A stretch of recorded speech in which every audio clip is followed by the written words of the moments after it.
2013-র বিপর্যয়ের সময় যখন পাহাড় থেকে জল এবং পাথর নেমে আসছিল, এর দর্শন না করলে নাকি কেদারনাথ যাত্রা অসম্পূর্ণ থাকে।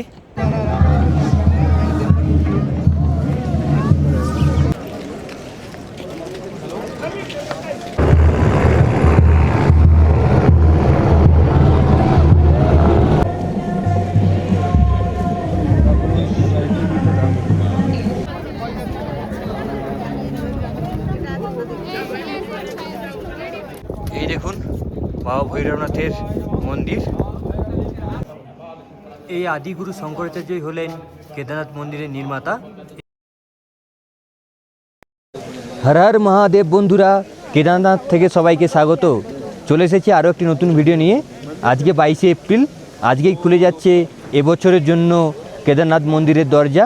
তাই এই ভিডিওতে তোমাদের দেখাবো কেদারনাথ মন্দিরের দরজা খোলার সেই বিশেষ অনুষ্ঠান, সঙ্গে সন্ধ্যা আরতি ও কেদারনাথ মন্দিরের আশেপাশের কিছু বিশেষ দর্শনীয় স্থান। তাই ভিডিওটি শেষ পর্যন্ত দেখতে থাকো। বেশি কথা না বলে চলো ভিডিওটা শুরু করি।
বন্ধুরা, কেদারনাথ মন্দির ওপেনিংয়ের বিশেষ পুজো, বিশেষ অনুষ্ঠান তোমাদের দেখালাম।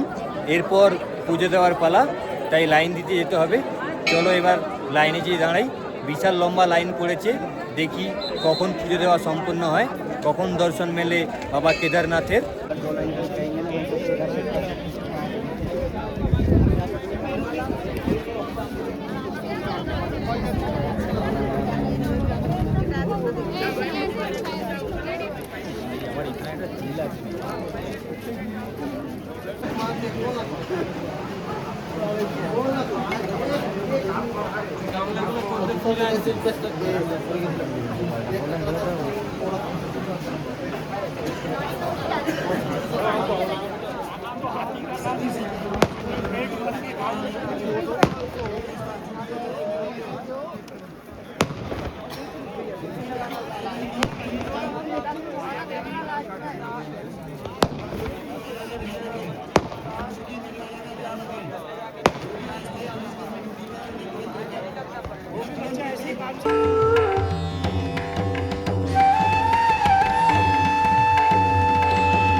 বন্ধুরা, আজকে 23শে এপ্রিল, বাজে এখন সকাল 6টা। কালকে 22শে এপ্রিল সকাল 8টায় লাইনে দাঁড়িয়েছিলাম, প্রায় 14 ঘন্টা লাইনে দাঁড়িয়েছিলাম। তারপর 10টায় মন্দির বন্ধ হয়ে যায়, লাইনেই রাত্রিটা কাটিয়েছি। আবার ভোর 3টে দিয়ে লাইন দিয়ে 6টার সময় পুজো দিয়ে এলাম।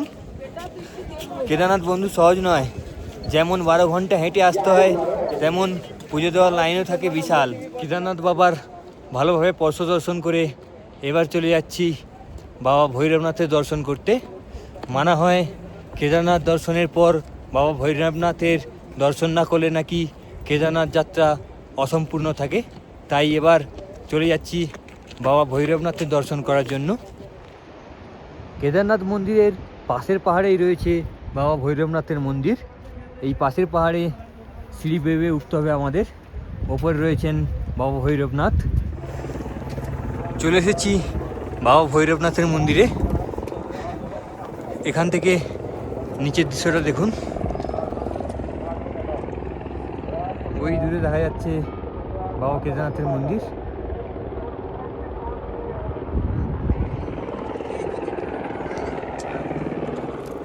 মানা হয় বাবা ভৈরবনাথ হলো এই কেদারনাথের রক্ষাকর্তা, তাই কেদারনাথ বাবার পুজোর সঙ্গে সঙ্গে বাবা ভৈরবনাথের পুজো করা হয়।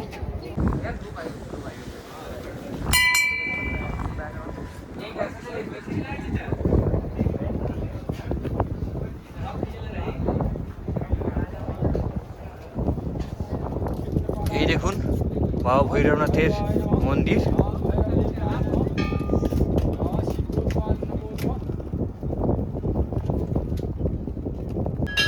বাবা ভৈরবনাথের মন্দির এখনও খোলা হয়নি। 25শে এপ্রিল থেকে খুলে যাবে বাবা ভৈরবনাথের মন্দির। আর 25শে এপ্রিল থেকেই শুরু হবে কেদারনাথ মন্দিরের সন্ধ্যা আরতি। বাবা ভৈরবনাথ মন্দিরের চারপাশটা দেখুন, পুরো বরফে মোড়া পাহাড়, আর এই পাহাড়ের মাঝেই বিরাজ করছেন বাবা ভৈরবনাথ। মন্দিরের ঠিক পিছনে রয়েছে অমৃতকুণ্ড। এই কুণ্ড বাবা মহাদেবের মাথার জল এখানে এসে জমা হচ্ছে, এবং সাধু বাবা রয়েছে এখানে আপনাদের জল দিয়ে দেবে। এই জল সংগ্রহ করে আপনারা বাড়ি নিয়ে যেতে পারবেন।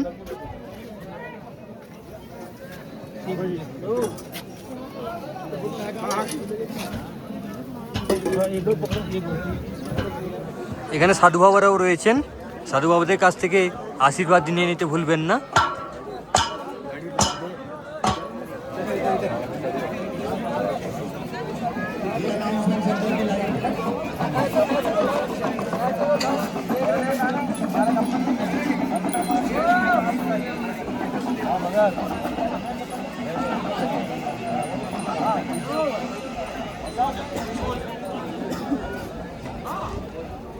মন্দিরের ঠিক পেছনেই রয়েছে ভীমশিলা।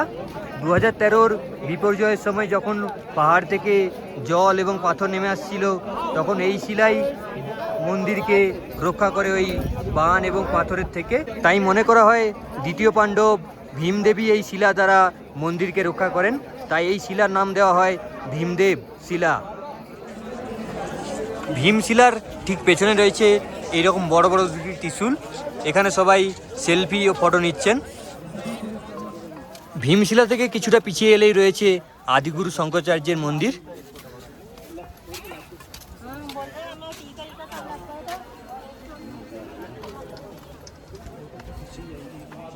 এই আদিগুরু শঙ্করাচার্যই হলেন কেদারনাথ মন্দিরের নির্মাতা এবং চারধাম মন্দিরের প্রতিষ্ঠাতা। আদিগুরু শঙ্করাচার্যের মন্দিরের ঠিক সামনেই ভক্তরা এরকম পাথরের ছোটো ছোটো টুকরো দিয়ে শিব ঠাকুর তৈরি করেছেন, এবং এই ছোট ছোট শিব ঠাকুরের কাছেই ভক্তরা নিজের নাম, গোত্র এবং নিজের মনস্কামনা জানিয়েছেন।